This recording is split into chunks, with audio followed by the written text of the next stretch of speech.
Okay, everyone, welcome to yet another Wildlife for You wildlife class. We're breaking from the norm. Usually I talk about mammals. I love talking about bears and cougars and all the really cool charismatic megafauna out there, but I do know a little bit about some of the other critters that we have to care for. And so one of the things I wanted to do is occasionally teach a class about some of those less lovable wildlife. And now there will be snake people out here that say, "Oh, snakes are awesome." They are awesome, but the majority of people tend not to have this love affair with snakes. And so what I want to do is teach a class called For Goodness Snakes, because snakes are good, they're wonderful creatures, they're just often misunderstood. So this class today is going to be a very basic beginners like class to teach you not only why snakes are important, why snakes are good, but also teach you some of the basic identification features for snakes, because we all know some snakes can hurt you if you get bit by them. And we want to make sure you can recognize those snakes versus those other non-threatening snakes. And so sit back, relax. We got a really tiny class. If you do have a question, I have no problem if you unmute yourself to ask me that question. And if you have any helpful hints or tidbits that you also want to join in, by all means, do that as well. So with that, I will not bother introducing myself because you all know who I am. I'm Daryl Radijak. I've been doing wildlife stuff for a long time. I do want to let you know that another friend of mine who is also a wildlife biologist, Logan Barber, he helped me put together this presentation a number of years ago. And he was going to join us tonight, but he did text me and say he got stuck at work. And he works as a biologist, but Logan is responsible for putting together a lot of this information and gathering some of the pictures for me. He's a snake guy. When Logan's here and there's a snake question, I always let him handle it first because I'm always learning. There's nothing wrong with learning until the day you die. So tonight's presentation is kind of a combination of some of the stuff I put together, some of the stuff Logan helped me with. And like I said, it is just a basic beginner's snake class. So with that, I'm going to get started.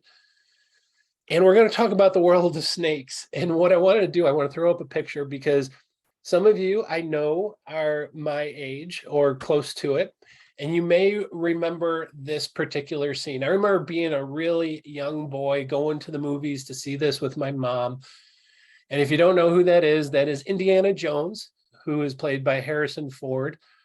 And every time in his worldly adventures, he ended up in this place, and you can see all behind him, he was trapped in an area with all these different snakes and asps. And one of his sayings that he kept doing throughout the series of movies, he would always say, "Snakes. I hate snakes," because he would always be trapped in these situations. And obviously he had a phobia about snakes and he didn't really like them. But here's the thing, folks, it doesn't have to be that way. You can actually like snakes because snakes can be good. They can be, I don't know if I want to say lovable, but they can be something that does not cause this extreme phobia like Indiana Jones had. But here it is, folks. I am no fool. I know my audience, and I know that most of my students love the cute animals, the mammals, the bears, the really charismatic animals that the vast majority of the public will say, "Oh my gosh, isn't that adorable?" And so you look at a little baby bear cub or a deer fawn, those baby animals, no matter what type of mammal it is, if it's a little bitty baby, they tend to absolutely love these kind of critters. Believe it or not, I'm not a bird guy, but the same can actually be said for birds. So some might think these birds are kind of really dorky looking, but you can't argue they're kind of cute even if they are awkward looking. But then when it comes to these reptiles and these snakes, you almost never hear about someone say, "Oh my gosh, that snake was so cute. That snake was so adorable."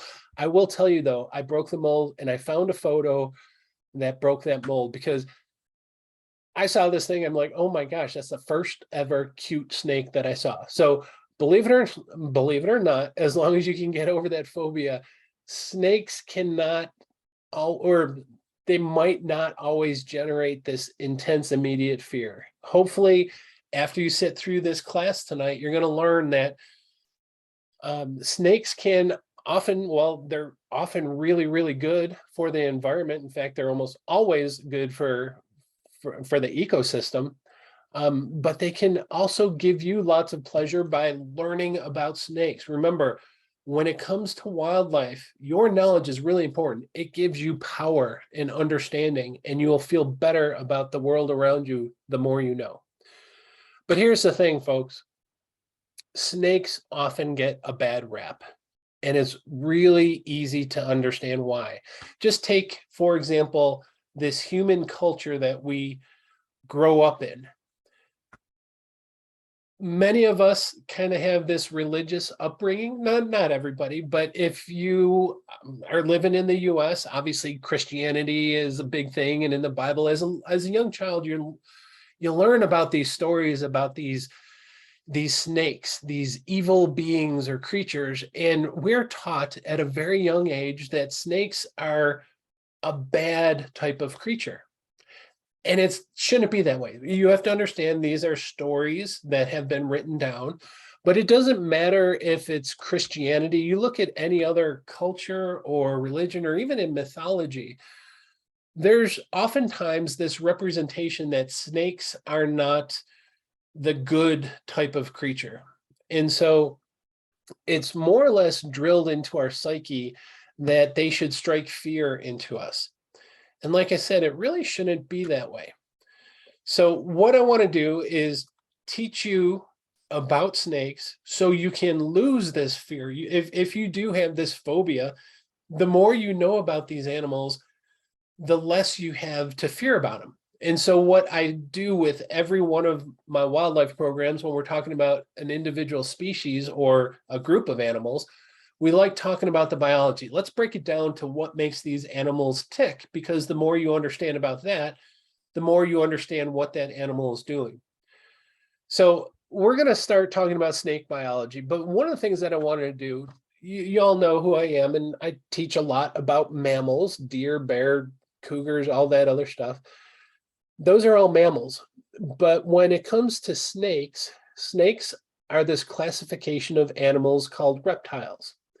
And they're a little bit different than mammals for a number of reasons. But one of the biggest reasons that separate reptiles from mammals is this fancy, I got to throw a nerdy term in there, a biological term. We call them ectotherms. And if you break down those root words there, ecto means outside and therms means heat. So ectotherms have to get their heat from outside their body. And so a term that many people use, especially long generations ago, we often heard the term cold-blooded animals. Humans, mammals, birds, they're all warm-blooded. They generate heat within their body. Cold-blooded animals, on the other hand, have to get their heat from the outside of their body. And so you take a rock here and obviously you bring in the sun. The sun is going to be the biggest source of heat. Now, I didn't have a really good graphic for a snake, so I'm going to use a tortoise because tortoises are also reptiles, but they rely on the sun to heat up their bodies. And so obviously from early spring all the way to, or late spring all the way to early fall, the sun in most parts of the world, or North America, I should say the Northern Hemisphere during that time period, there's ample sunlight. And so these animals, these ectotherms or reptile-like animals can be active and present. But during the wintertime, when the sun is not as intense and you don't have that radiant heat from the sun, a lot of those reptiles, their bodies will kind of shut down. They go into hibernation type of mode. And think about it, because their bodies are only active for a much shorter period of time throughout the year, and they kind of shut down, they tend to be long-lived animals. Some of these tortoises can actually live to be 150 years old. There's a few that they're thinking are even pushing 200 years old. But it's pretty neat. These reptiles have a vastly different type of system within their body in which allows them to survive. So another thing that makes these, we're going to talk about snakes now, that makes snakes quite different from the mammals that we typically talk about, is instead of having fur or hair in the case of mammals, or feathers in the case of birds, snakes typically have these scales. It's kind of like a modified type of hair follicle. It forms these scales that cover the entire body of the snake. And so this is one of the first animals. We haven't talked too much about other reptiles, but talking about an animal with scales is something different in this class, because usually what we're talking about is mammals. So that's another big difference when it comes to snakes, is they're going to feel a lot different. They don't have fur, they don't have feathers, they have scales. Now, one of the things that makes it really interesting is, I don't know what kind of perceptions you had, but if you had any type of perception like I did, I always pictured, prior to my working with snakes, I always pictured snakes to be cold and slimy. And they're not at all, in fact. Typically, most snakes are going to be pretty dry. They're warm, obviously, when they're active. They're going to be heated up, so it's not going to be a cold body. It feels like a very dry, warm, powerful muscle. I don't know any other way to describe it, but when you handle a snake, and I advise you not to handle this snake, because this is one of those snakes we'll teach you about that is a venomous snake. But any other snake you handle, whether or not it's a corn snake or a black snake or a hognose snake, their body is typically dry and muscular. It has a completely different feel than what at least I imagined as a little kid. So interesting thing, snakes are not slimy unless you pick them up out of the water and they've been rolling around in the mud. For the most part, they're gonna feel a lot different than what you probably imagined as a child. All right, what else about snakes? Well, for the most part, they're carnivorous. You don't have many vegetarian type of snakes. They eat other animals, and they eat a wide variety of other animals. Some will eat insects, some will eat fish, like this snake here. A lot of them will eat small mammals. And believe it or not, those snakes that eat the small mammals, that's one of the reasons why we love having snakes around, especially around our house. Some people love having snakes around their house. Depends on what species of snake, because snakes are really, really good at eating these guys. Whether or not it's a mouse or a vole or a mole or a rat, that is their main source of food for many of these species of snakes that we find here in North America. And so they're really good for the ecosystem, because they're one of those cogs in the wheel that control other populations. I've taught a number of classes about predator-prey relationships, and for all those prey items, you have to have a predator that helps maintain those populations, or else things get out of kilter. And so it's definitely good to have snakes as part of a healthy ecosystem. So if you do have especially if you're living in a rural area and you have livestock and you have feed, sometimes people really struggle with keeping rodents out of their homestead. You have to understand, if you're feeding livestock, you're going to have a lot of grain materials. Those grain materials are going to attract rats and mice, and having snakes nearby can prove beneficial.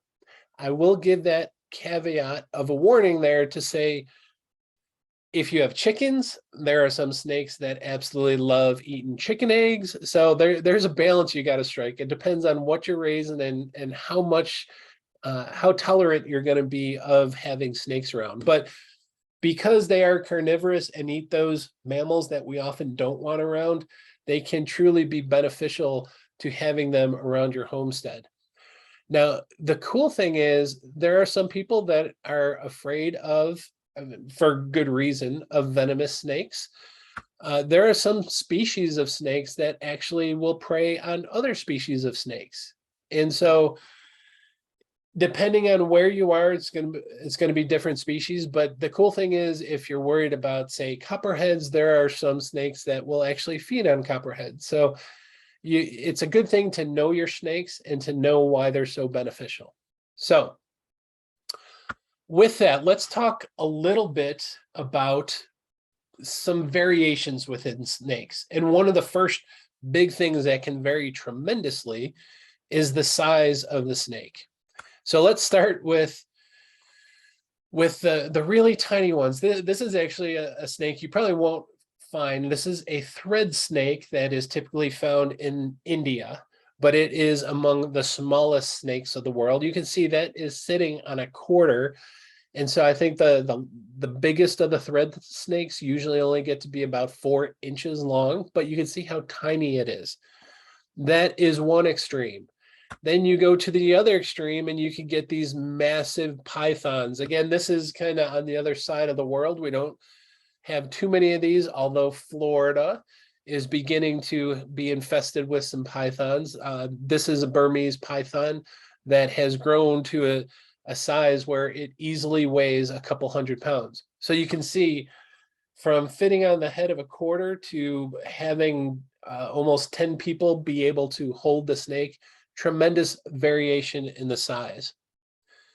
Another thing that's really interesting about snakes is they have to molt. They shed their skin in order to grow.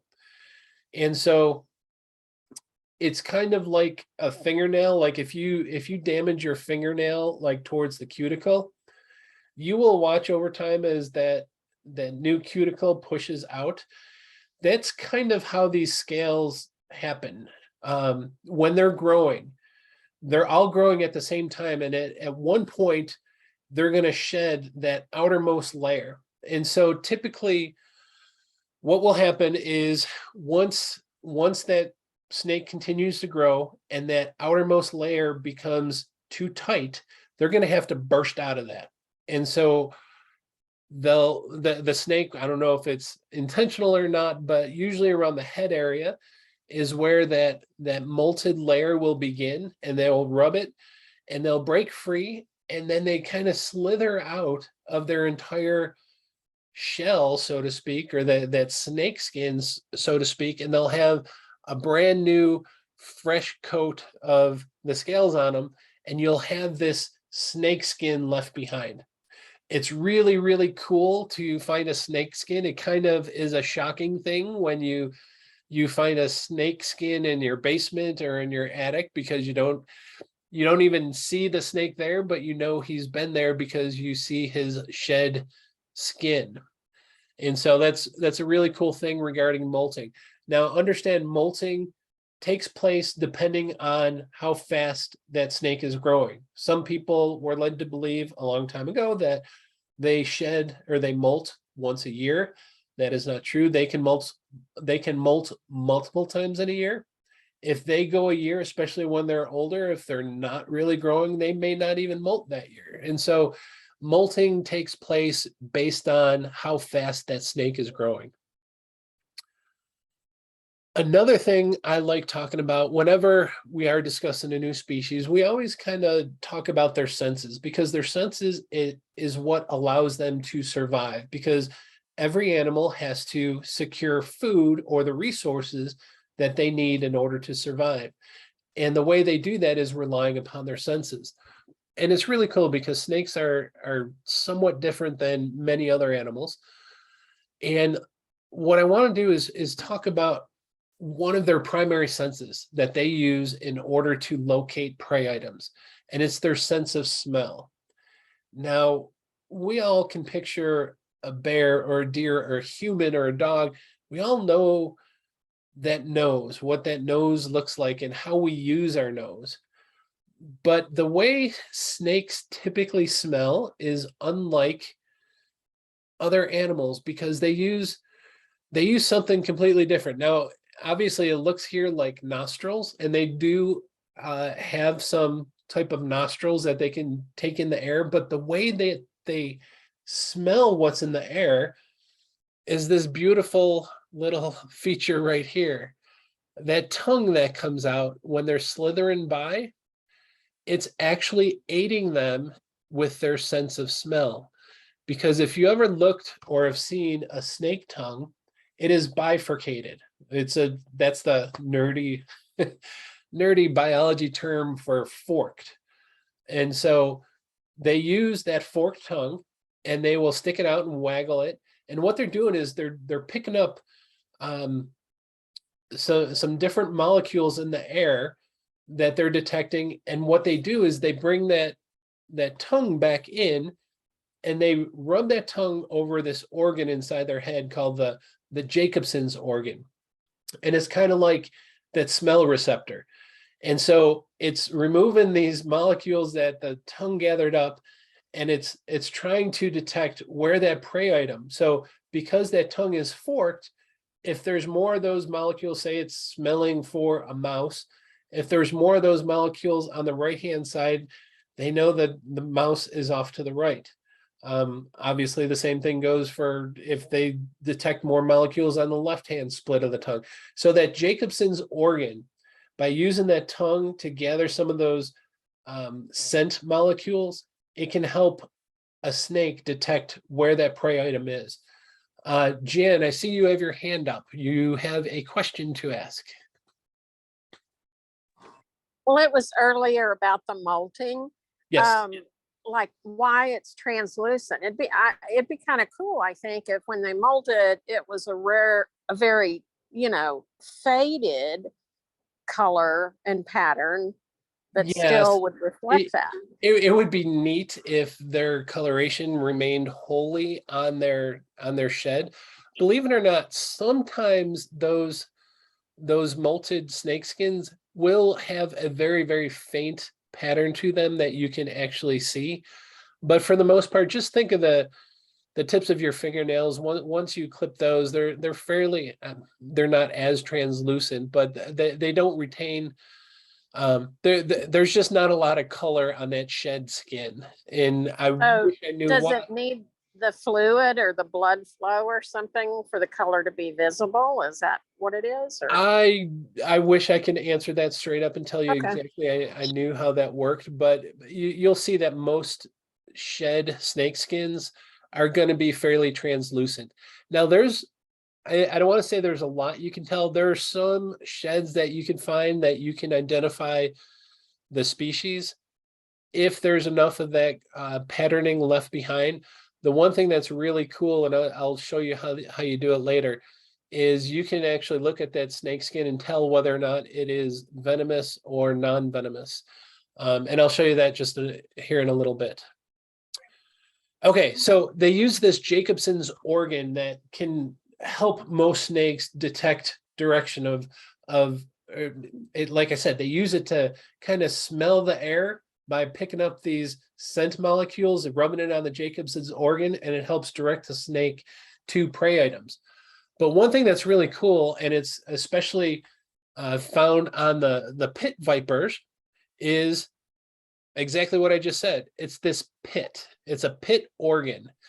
And what that is this fascinating organ that helps these type of snakes detect prey by using kind of like it's almost like a thermal imaging. It's a heat-seeking device.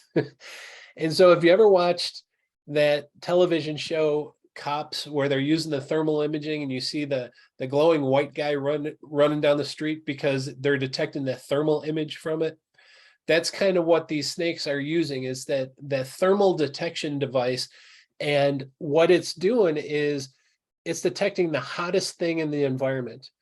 And so y'all know at night, the sun goes down and things cool off. The rocks cool off, the ground cools off, the trees cool off. But mammals maintain a constant body temperature, usually around anywhere between 95 to 103 degrees. Most mammals maintain that body temperature. And so that's going to be a lot warmer than the ambient body temperature, and those pits can detect that heat signature. And that helps guide these pit vipers to their prey items. All right, enough about biology.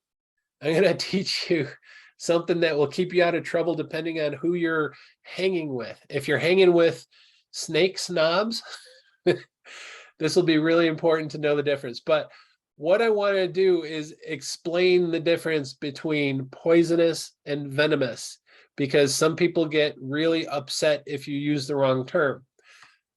I'm not one of them. I will mention the difference between the two, but there is a distinct difference between poisonous or venomous. If you don't know what it is, it's real easy to understand. A poisonous animal is one that if you eat or ingest, you will die or you'll get really sick. That is a poisonous animal. A venomous animal is one that if it bites you, so it's the opposite. Poisonous, you bite it. Venomous, it bites you. So snakes, whenever we're talking about rattlesnakes or copperheads or cottonmouths, we're referring to venomous snakes because their bite can cause serious injury to you. Now, some people get bent out of shape if you call it a poisonous snake. Like I said, I am not one of those folks. Now, I will tell you that not so fast, because if you want to be like really tricky for someone, there are some snakes that actually can be classified as poisonous. This keelback snake, again, we're talking India, Indonesia type of area. We won't have them here in North America. But those types of snakes feed on those poisonous dart frogs. And if you eat this snake, you can become really, really sick. And so there are some poisonous snakes out there. Believe it or not, here in North America, there are some garter snakes that feed on a particular type of salamander and newt that can, I don't think it will kill you, but it can cause you to get sick if you eat this garter snake. It's more so your pets eating that garter snake and then becoming sick because of the salamander. But there are some snakes that can be classified as poisonous, but we tend not to talk about those. All right. Fred, did you have a question? Okay. So where was, okay. All right, we're going to talk a little bit. I mentioned some of these venomous snakes and non-venomous snakes, and it's really important to tell the difference between the two. So what I'm going to do, we're going to spend the next 30 minutes or so talking about snake identification. And we're going to start where you'll laugh at me because I'm a bear guy. We're going to talk about grizzlies for 1 second because it's going to hammer home a point. If you know the difference between a black bear and a grizzly, I'm always preaching it is not one feature. Some people will look at a picture and say, oh, that bear has a hump, it's a grizzly. Sometimes a hump is not real evidence. Sometimes black bears will exhibit a hump. And so I'm always preaching, if you want to make an identification between a black bear and a grizzly, there's a whole suite of features or cues to look at. So this particular bear does have a hump. It also has really long claws. Grizzlies have really long claws. It has a dished face. It also has these smaller ears. So there's a whole bunch of different cues that will tell you this is this kind of bear. You can't just look at one cue and say, oh, it has this feature, that's why it's this. Very rarely does that hold true because you got to look at the whole picture of the animal in order to make an absolute best confirmation. That is no different than when you're identifying snakes. Some people will immediately jump to, oh, if it has a triangular head, it is venomous. Sometimes not. Some people will mention about the pupil. So let's go over this diagram. If you look at the pupil, the non-venomous snakes tend to have round pupils, where the venomous snakes usually have these slits for their pupils. But here's the thing, folks. I have seen photos in low light where these venomous snakes have round pupils. There's some classic photos that show that. Now, it will oftentimes be a good cue that you can use, especially if you see the slit. Very few non-venomous snakes will have a slit, but you cannot take that as the sole identifying feature. Same thing with the head. Excuse me. When you're looking at the top of the head, people will say a venomous snake has this more triangular head, has kind of like this big jaw area, and it forms a more triangular head going from the back of the jaw all the way to the nose, whereas a non-venomous snake is much more pointed. You don't have that triangle. Guess what, folks? A lot of non-venomous snakes, when they feel threatened, they're going to flatten their head and it's going to form a triangle. This other thing, and this is what I was referring to before, if you find a snake skin or the shed, underneath on the underside of a snake. So this is something you typically wouldn't know with a live snake, but if you found a deceased snake, you can look at the underside of the snake, and towards the tail, you're going to find the anus, and there's going to be a vent. There's going to be a hole. That's obviously the anus there. If you look from that hole, that's that ventricular hole, all the way back to the tip of the tail, if it has two scales on the sides, it is a non-venomous snake. If you get to that anal vent and you look back and it has just one row of scales, that is typically a venomous snake. And so all these cues, the eyes, the shape of the head, these ventral scales, there's a whole lot of things to look for. Another thing you can look for, and I mentioned it before, with those venomous snakes, we often call them pit vipers, they will have this big hole in between the nostril and the eye. That is that heat-seeking organ, that pit organ, that they can detect heat from their prey items.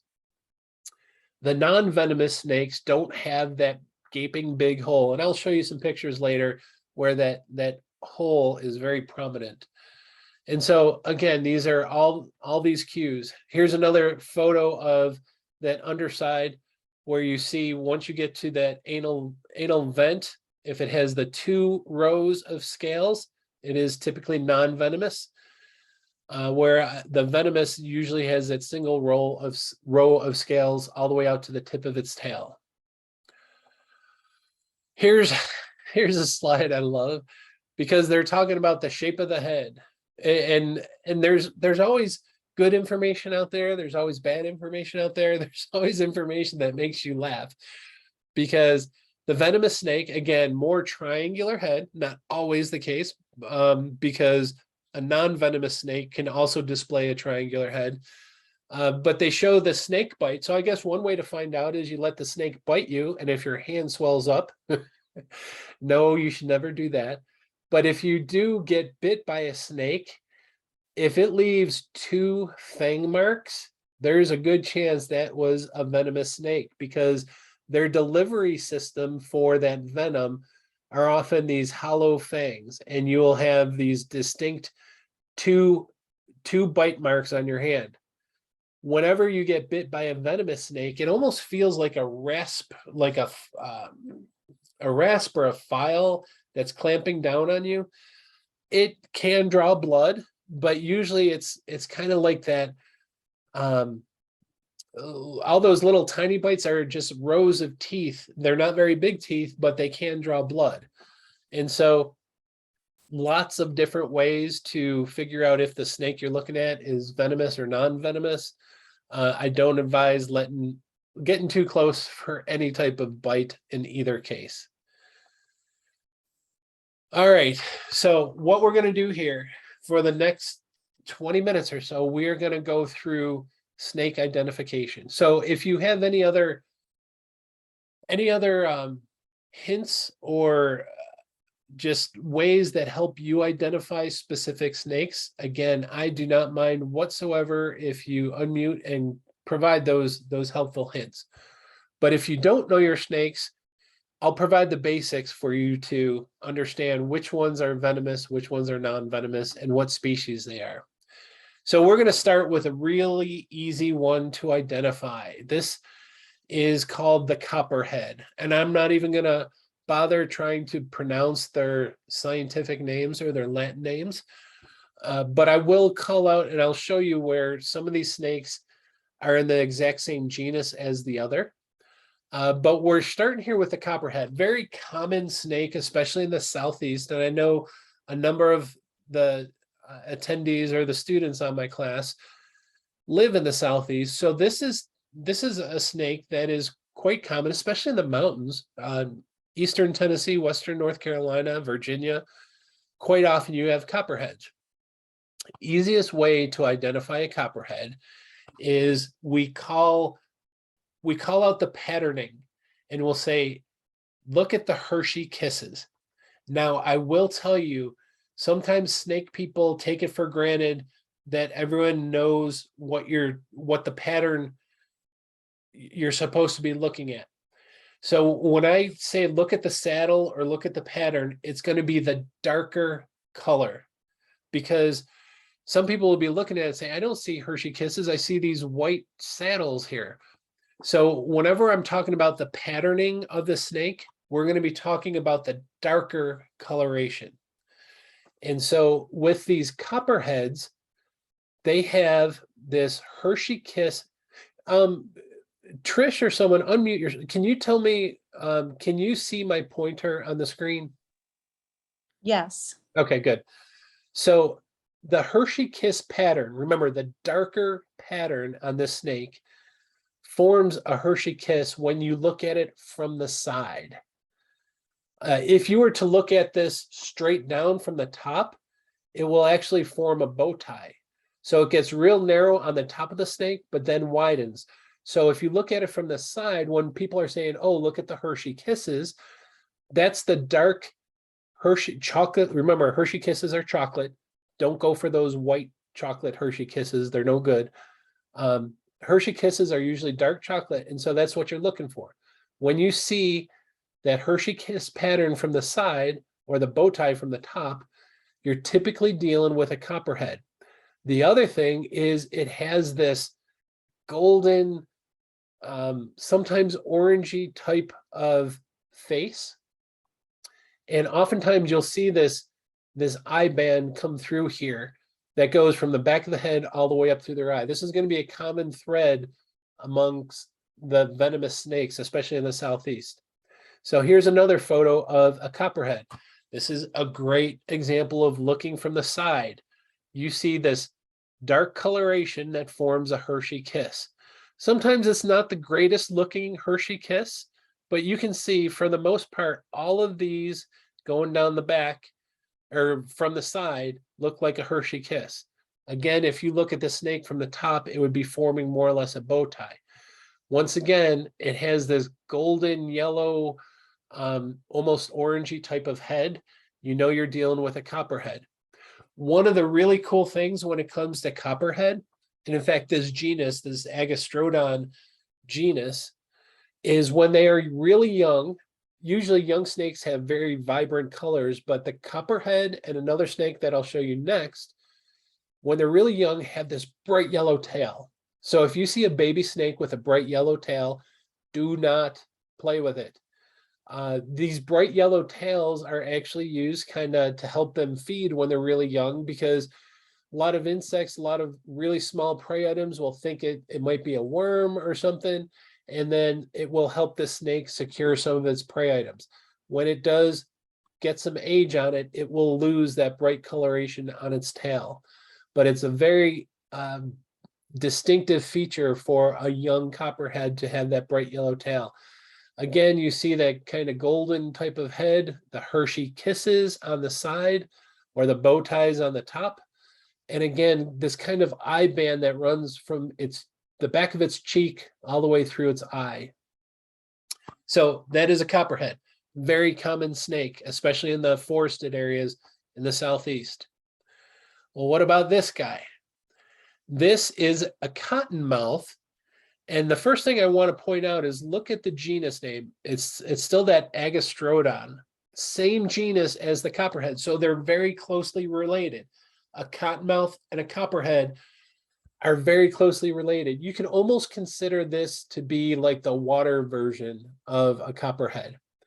Now, one thing I should have told you, and let's see if it looks that way.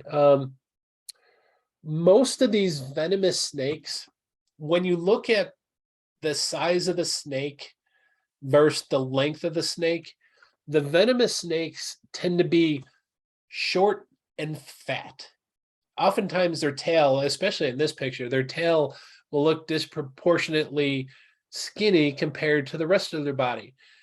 Now, this is not a great cue because you could have a long, slender, venomous snake. But for the most part, again, remember, you're gathering all these clues to paint a picture. And so these venomous snakes tend to be short and fat. A key identifying feature is if you see a cottonmouth in this position with its mouth agape, and you see this very white interior lining of its mouth, there's a really good chance it's a cottonmouth. Now, some other snakes will do this. They have white interior mouths, so it's not the only feature you can look at. This particular cottonmouth is getting very monotone in color, but you can actually see somewhat of a Hershey kiss pattern on the side of this. The thing with cottonmouths is they're very pixelated. It looks very blocky. In fact, you can see these hexagons here that make a very pixelated Hershey kiss. Very, very distinctive picture or feature that you should look for. Not the slit in the eye, because if you see that, you're really too close, but this black band that goes from the cheek all the way through the eye, that is indicative of a cottonmouth. And so here is another photo. Can't see the Hershey kisses because it's getting a little monotone in color, but there are Hershey kisses on the side. But look at the black band, starts here, goes all the way through the eye. Again, a very fat-bodied short snake.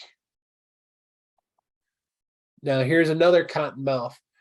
It's looking straight on, but you can still see from the side, you have this dark black band going from the cheek all the way through the eye. Look how short and fat this is. And again, here's the Hershey kiss, and it's very pixelated. But again, the cottonmouth and the copperhead is in the genus Agastrodon, and very similar looking snake. Cottonmouth, just so you know, they don't like cold water. So you're not going to find them in the high mountains. They're not in East Tennessee, Western North Carolina. Cottonmouths are found in more that slow moving brackish water. So they're found all throughout Western Tennessee. And sorry, I bring up Tennessee all the time. I'm just so familiar with it. But you're not going to find cottonmouths high up in cold, fast moving streams of high elevation mountainous areas. They're more in the marsh, lowland, warm water, brackish water type of environment.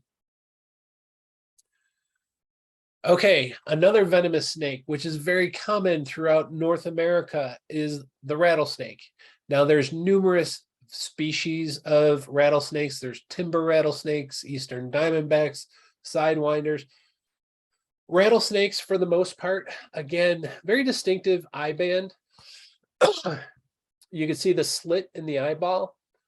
Here's a really good example of that pit for that pit viper. You can even see that pit here on this snake.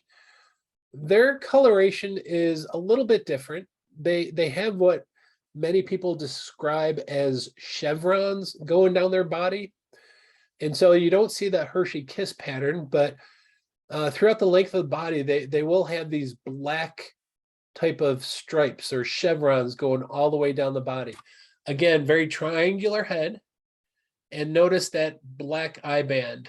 So very distinctive, kind of like a real blocky head too. With all these venomous snakes, their head is really blocky and stout with their jaws.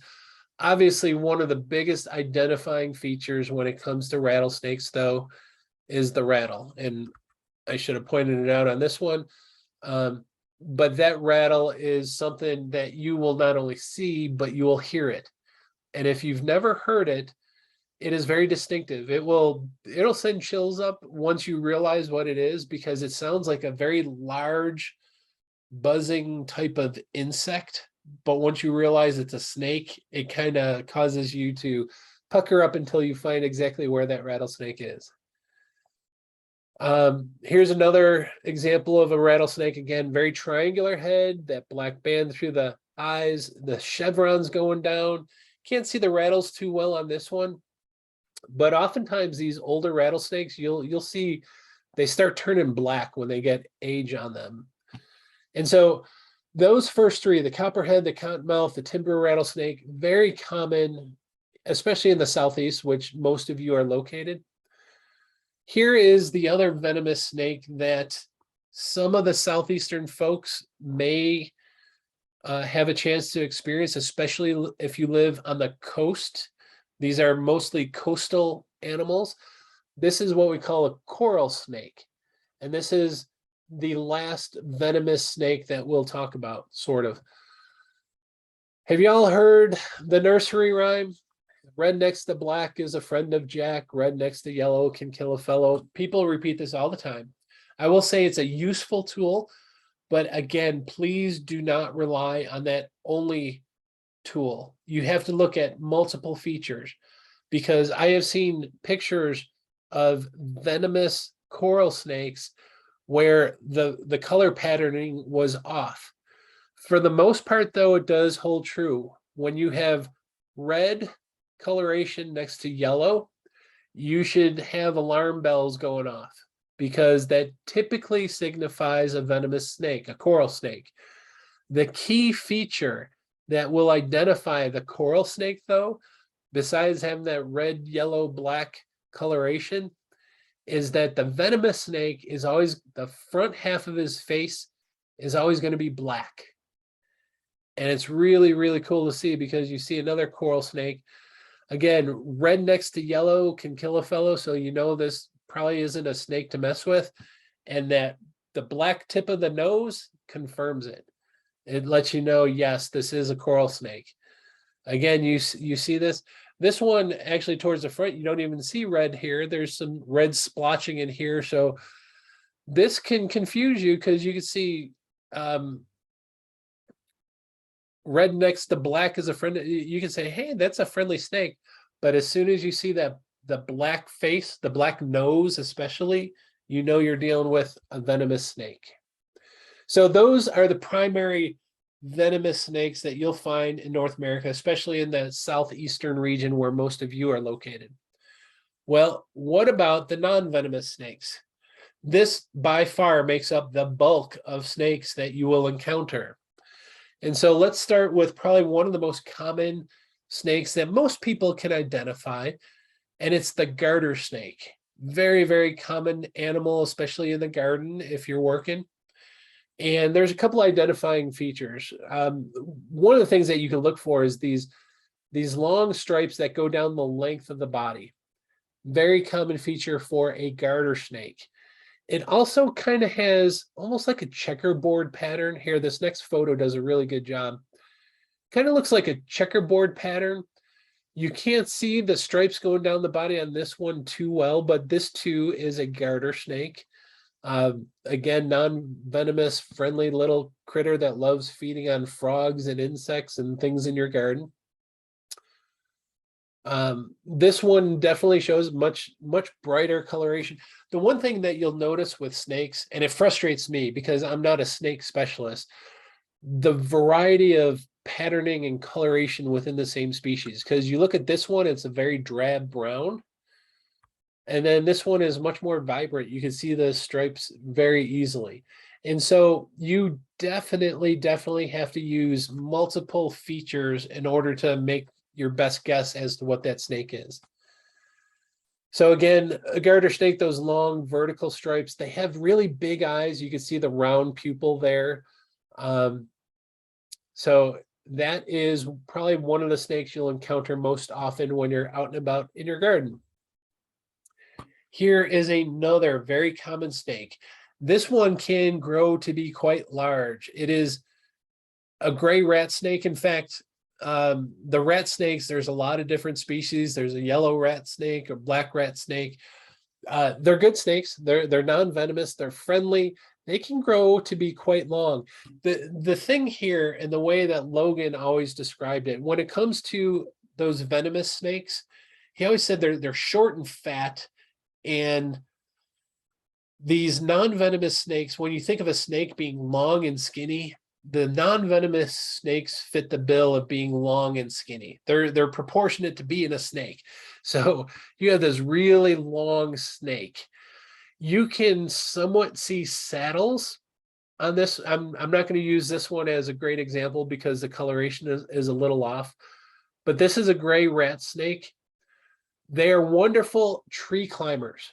So oftentimes you will see them climbing trees or climbing the frame of a doorway. They will absolutely get into chicken coops and eat eggs, but they're, again, friendly snakes. They're not venomous. They can be extremely long, and they have these saddles. And in fact, you know what, let me go to the next snake because this picture doesn't do it well. The next snake, okay, this is a gray rat snake. Look at the genus, that Pantherophis. Then we're going to go to a corn snake. Same genus, so very closely related to a gray rat snake. And so when I talk about the saddles, this is where some people can get confused, because when I'm talking about the patterning, remember we're talking about the darker color. And so the darker color on this snake forms saddles, or these square patches along the top. And I can see where people get confused, because if you just say, look at the Hershey Kisses, you can say, oh, that has a Hershey Kiss. It's a yellowish Hershey Kiss. But remember, whenever we're talking about the patterning, we're talking about the darker color. And so the darker color here does not form a Hershey Kiss. It more or less forms a saddle or a square on top of the back, or a rectangle on the top of the back. And so these corn snakes, believe it or not, these are one of the friendliest snakes. They're often, they're probably the most sold pet snake in the world. Well, I don't know about in the world, but in North America, because they're very docile. They tend not to bite. They make really good pets. But again, the coloration, if you look at the darker color, it forms these saddles on the snake. Now you have some yellow coloration. I can see where people could easily say, whoa, that's a copperhead.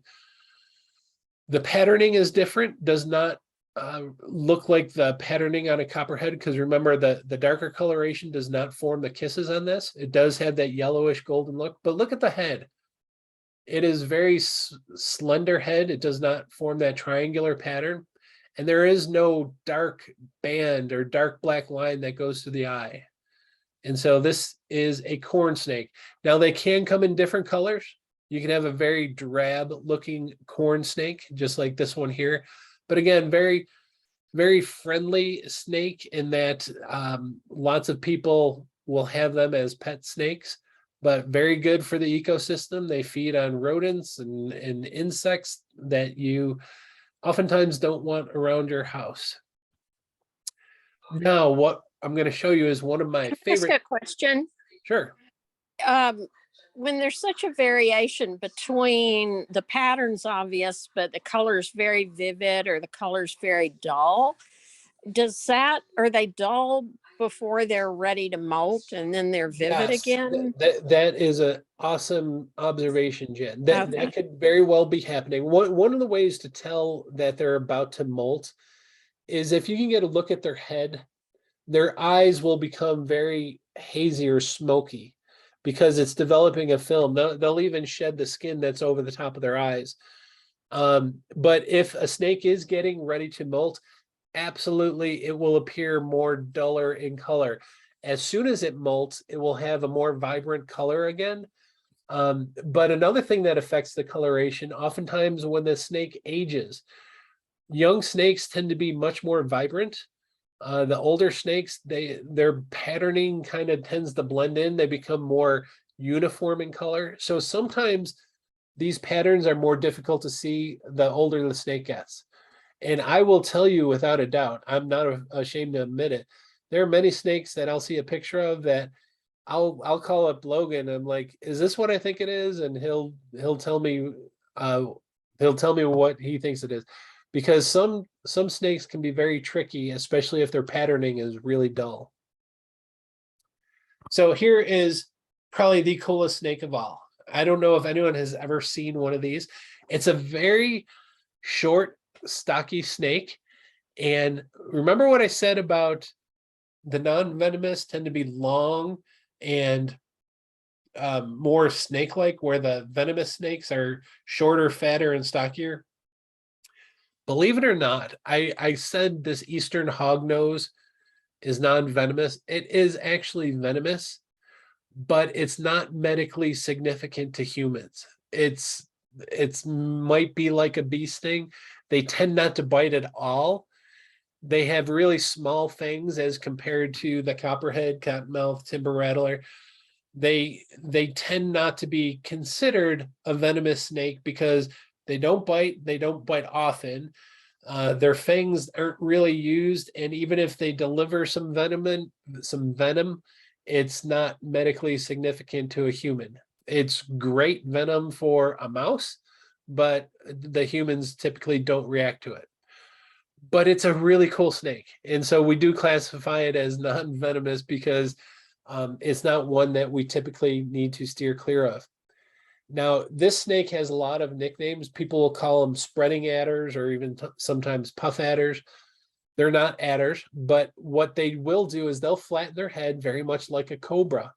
And it can be very scary. If you are not a snake person and you see this snake, and next thing you know, it coils up and it spreads its head like a cobra, it can become very scary for the non-snake person. One of the things that you can usually use to identify this as an Eastern hognose is that hog nose. It has a very turned up, pointed nose. And the thing, and let me go back to this, can't see it straight on, but it has a, yeah, it's got a turned up nose. They're so cool because they are the most fascinating animals when they feel threatened. They suddenly go into the craziest display as if they're dying of some crazy poison that's taken them forever to kill them. And they will start coiling and wrapping around, and they'll flip on their back and just start writhing in pain, even though they're not in pain. They're putting on an act like they're dead. And it's supposed to scare other animals away or get other animals to leave them alone. But it's kind of funny because this little tiny snake is the world's greatest actor when it comes to feigning death.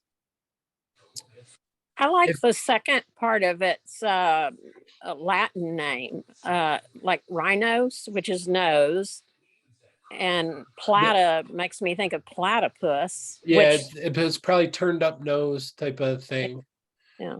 But if you get a chance, by all means, when we're done here, go on a search engine, Google, Bing, whatever you use, and look up Eastern hognose display, and you'll see them faking their death, and it's actually quite comical. Okay, a couple more, and then we'll be done with it for today. The king snake. This is one of those snakes that are really good to have around because king snakes, they're non-venomous. They're I will say they're one of the tougher ones to identify because this one, you see these black saddles with these thin white, sometimes they're yellow, real thin bands on them. Kind of a speckled head, but their coloration can be so gosh darn different. The thing that makes king snakes really cool though is they feed on venomous snakes. So you will oftentimes see a king snake eating copperheads. And so They will eat other kinds of snakes as well, but this is definitely one of those snakes you want to have around. If you're worried about copperheads around your house, a king snake is definitely a good snake to have around. Is it the same as a black racer? Nope, I'll show you a Okay. black. I'll show you a 'Cause black that's what racer. I'd heard about them, that they'll eat rattlesnakes and copperheads and stuff. Yeah, And how was the one you just showed that didn't appear to have any bands? How do you distinguish it from that gray I rat don't snake? know. I wish I could tell you, because put it this way, whenever someone sends me a picture and it's a king snake, I am always asking Logan or another snake expert to help verify it, because I just don't immerse myself in the world of snakes so much. So I haven't seen many. In fact, I've only seen one snake since moving to Utah, and it was a rattlesnake. Great Basin rattlesnake, actually. I don't know of a very distinguishing feature. The fact that they're kind of uniform in color can lead you to believe, okay, it's either a king snake or possibly a black racer. There is something to do with the scales that you can use to differentiate, but I can't tell you. It's a difference between keeled scales and unkeeled, but I can't tell you exactly what that is right now. So I'll get to the black racer here in a second. This is a scarlet king snake. And the reason I'm showing you this is this can be confused with the coral snake, that venomous snake. But remember the red next to black nursery rhyme? This tells you, hey, red next to black, it's probably good. But again, don't use that nursery rhyme as the be all and end all. But if you look at the nose on this one, does not have the black nose. Remember that coral snake, the venomous snake, has the black nose. This scarlet king snake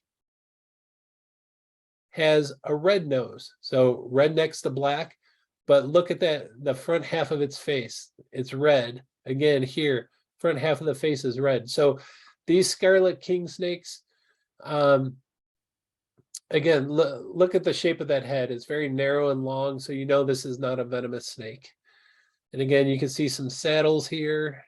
I'm confusing everyone. Okay, here's that black racer, Jan.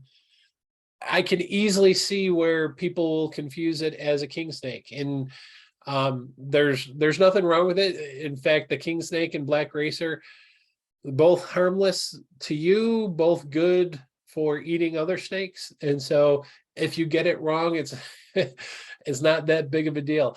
The one thing I will tell you though, the black racer tends to have either like a whitish or a yellowish underbelly, as opposed to the king snake, which is typically all one color.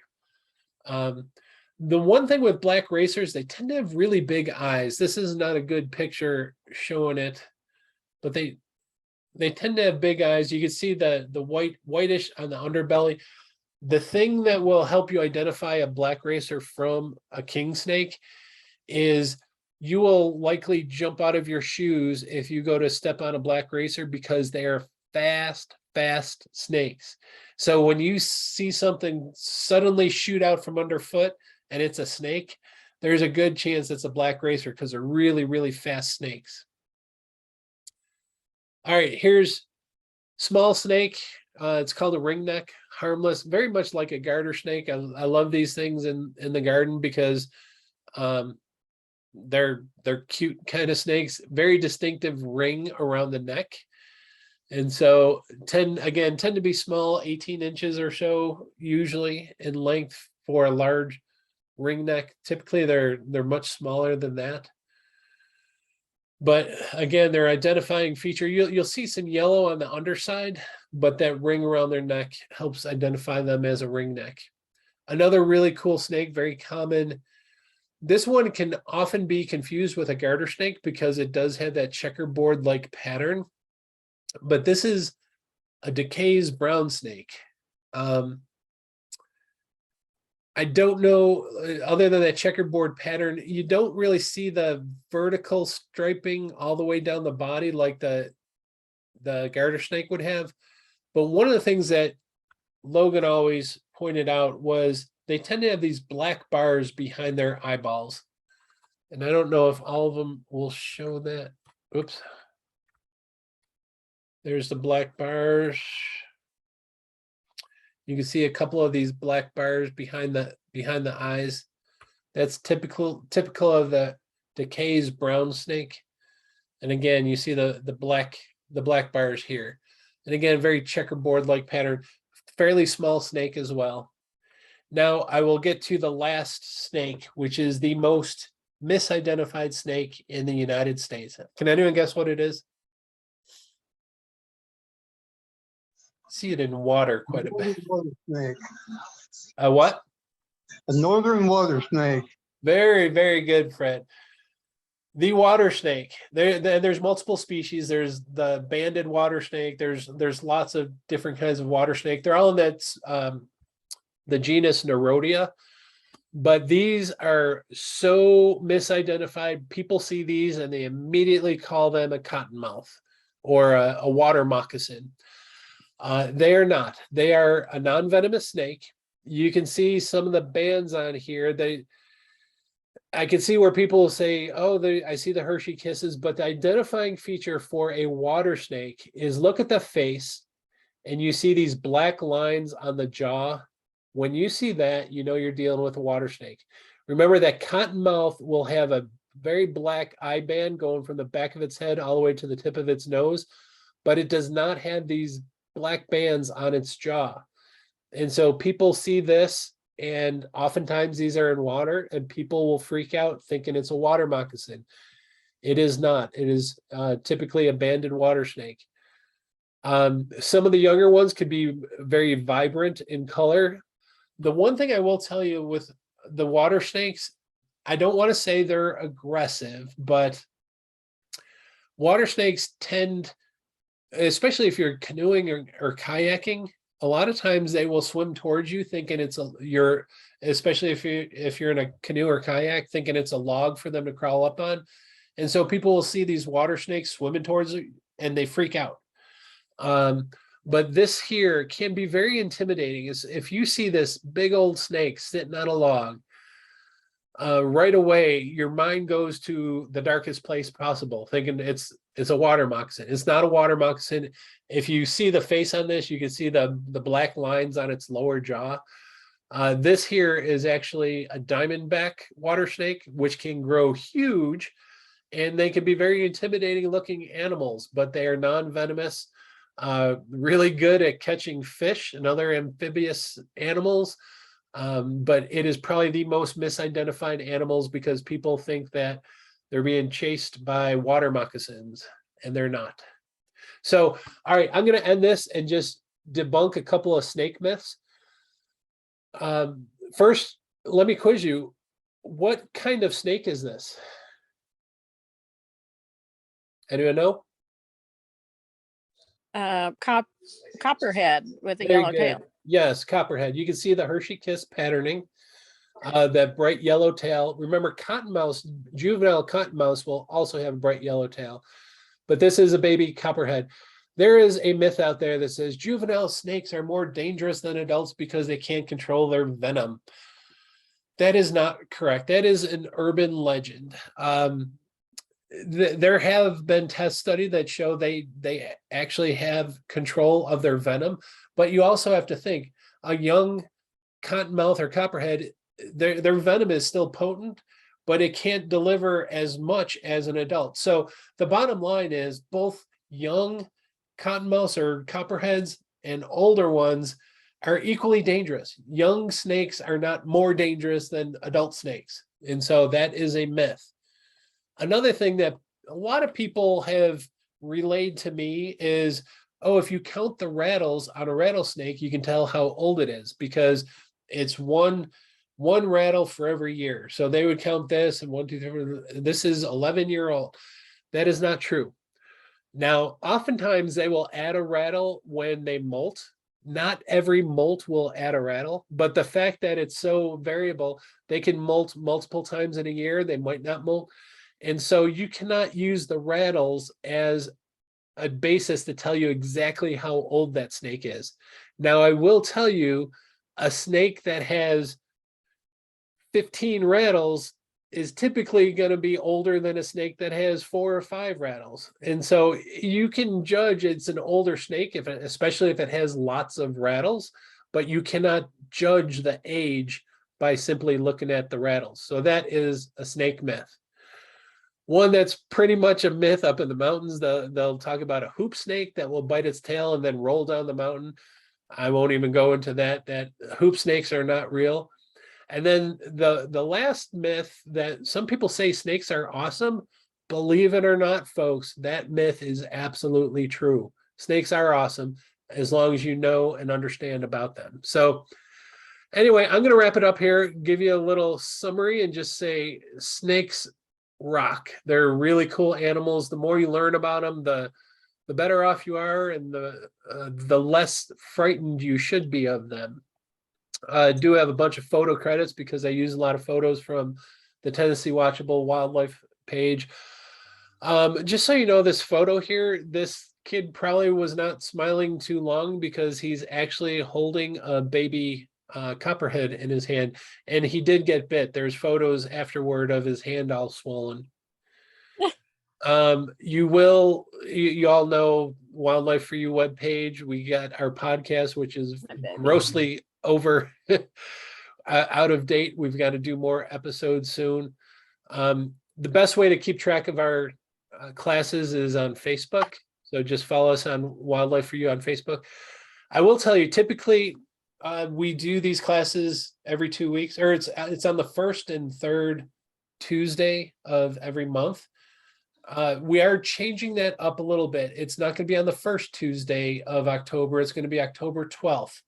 And the actual subject is to be determined. So if you have a suggestion, please tell me. Trish, do you have your hand up? I do. I have a question. Sure. Snake question? Yes, Okay. Sorry to go past the snakes. I'll go back. that's fine. So growing up in the coastal South, I was always told that snakes lay eggs. And then I found out sometime later on that not all snakes lay eggs. No, and I can get nerdy on you and tell you there's viviparous and oviviparous and snakes. There are some snakes, and Fred, if you know, is it the venomous snakes that give birth to live young? For the most part, no, it's not a hard and steadfast rule. There's always exceptions to the rule.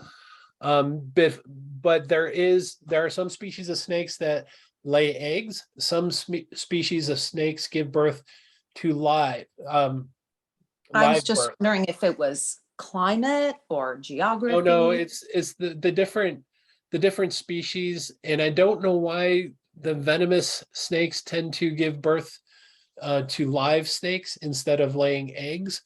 I don't know what that adaptation was for, but there is a difference between species and how they produce their offspring. So they can be badasses from the get-go Yeah. as soon as they come out. That works for me. It is kind of neat that those young baby venomous snakes do have some coloration that say, hey, stay away from me, or they use that yellow tip tail to attract prey because, like you said, they're badasses. So I have a question about poisonous. When I understand the difference in snake terminology, but your graphic had a frog, like if you eat it, and then if you eat a snake that's eaten something that's poisonous, Yes. It may impact you. But aren't there not snakes, but there are frogs? You don't have to eat them for them to be poisonous. Can't you just touch them? yeah, it all depends on the type of Like poison. like the poison dart frogs and Yeah, stuff? because they will emit that poison through the surface of their skin. And so And just you even mentioned a salamander, I think. yes. Does the poisonous salamander exist in the Smoky Mountain National Park? Yeah, but understand when I'm saying it's poison, it tends not to be a threat, medical threat to humans.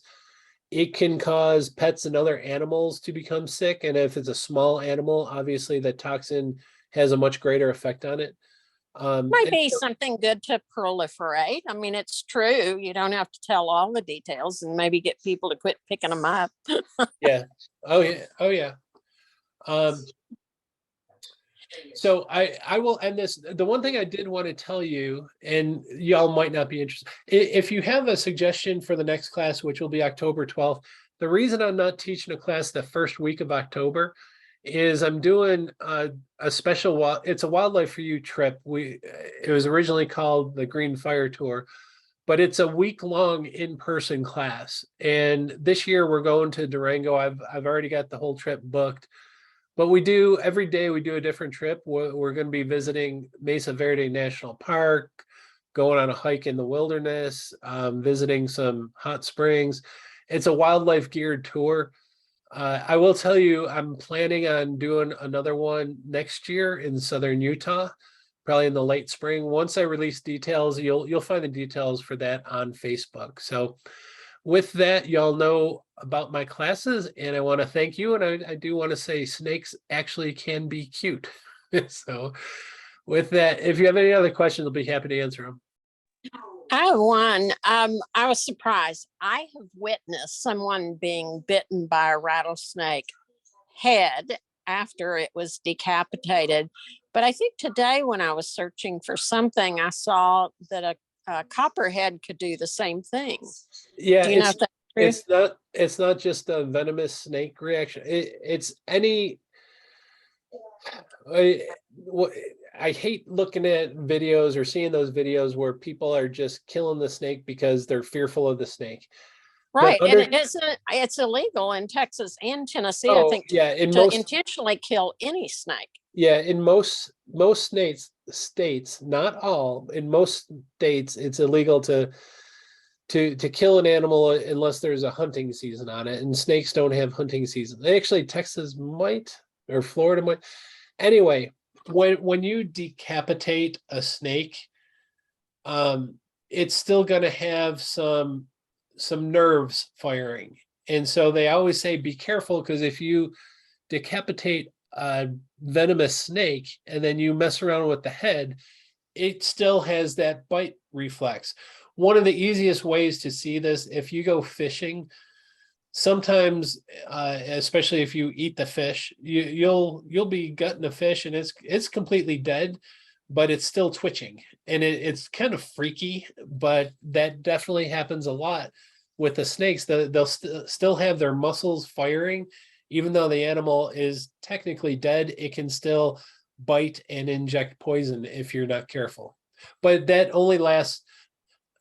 Just leave the head alone. It only lasts a couple of hours. It'll eventually go away, but immediately after decapitating an animal, it definitely has some nerve firing happening. I have another question about, I was looking up natural repellents, and I have no idea if this is true, but many sources had some overlapping information. Like, you know, if I end up getting a cabin with property, it's clearly going to have snakes on it. They do their thing, but I don't necessarily want them by my back door or, Right. you know, dog run or whatever. And there were things like it said all snakes. Well, as soon as it says all snakes, red flag goes up. Don't like the smell of ammonia. But a lot of them were things like peppermint, clove, cinnamon, like I guess you could use the oils. But I've also read that mice don't like peppermint. And I've tried putting peppermint all over my patio and it doesn't phase the mice at all. You know, typically who say like soap or peppermint or whatever, typically the people that say these work as great repellents are the people that are selling those as repellents. Oh yeah. Isn't there one that's that Irish Spring soap or something? I Yeah, just remembered that. to keep deer away. So there may be instances where an animal didn't like that smell a lot, but there's no blanket repellent that works on all things. I will tell you, if you do not want snakes immediately around your house, the best thing you could do is keep a tidy house. Don't have like piles of wood or really thick vegetation, because guess what likes to live in that wood and thick vegetation are the prey species, the mice, the rodents, the insects. If those animals are there, they're going to attract the snakes. So if you keep a very tidy area around your house, you're not likely to have snakes in that immediate area. Well, that's also a suggestion of fire-wise, so that you don't have stuff that'll burn right Yes. by your house. But Yes. the part I hate is things I like as part of the landscape visually seem to be most attractive to snakes, like big stumps or big boulders. And I think of it when I see people hiking and they're just the fastest people to sit on a stump or a decayed log. And I'm like, snake or a big rock. Yeah, and that's I've taught a trail safety class, and that's one of the things when it comes to snake bites, they're not aggressive. They don't go after people. They cannot eat people, so they're not going on the offensive to go after people. A snake bite typically occurs on the defensive side of things. So if a snake is about to be or is stepped on, its natural reaction is to defend itself, and that's where snake bites occur. And that typically occurs if you're not careful placing your hand or foot, stepping over a log, reaching up onto a boulder, and you reach and you accidentally step on or reach into an area that has a snake. That's when you tend to get the bites. What about sitting? I just thought that'd be really embarrassing to go to, you know, how they mark the area and watch and stuff. And that'd be really embarrassing to have to go to the ER and go, I sat, it bit me on my butt. Yeah, just look before you step or place your tush down. So. All right, I think with that, I'm going to bid you all a farewell, and I'll be back October 12th. If y'all have any suggestions for the next class, please let me know. I'm going to be out of town for a couple of weeks. So if I'm out of pocket, don't respond to anything. I'm not ignoring you. I'm just busy with that Durango trip. So, all right, thanks for attending, folks. Let me stop my recording and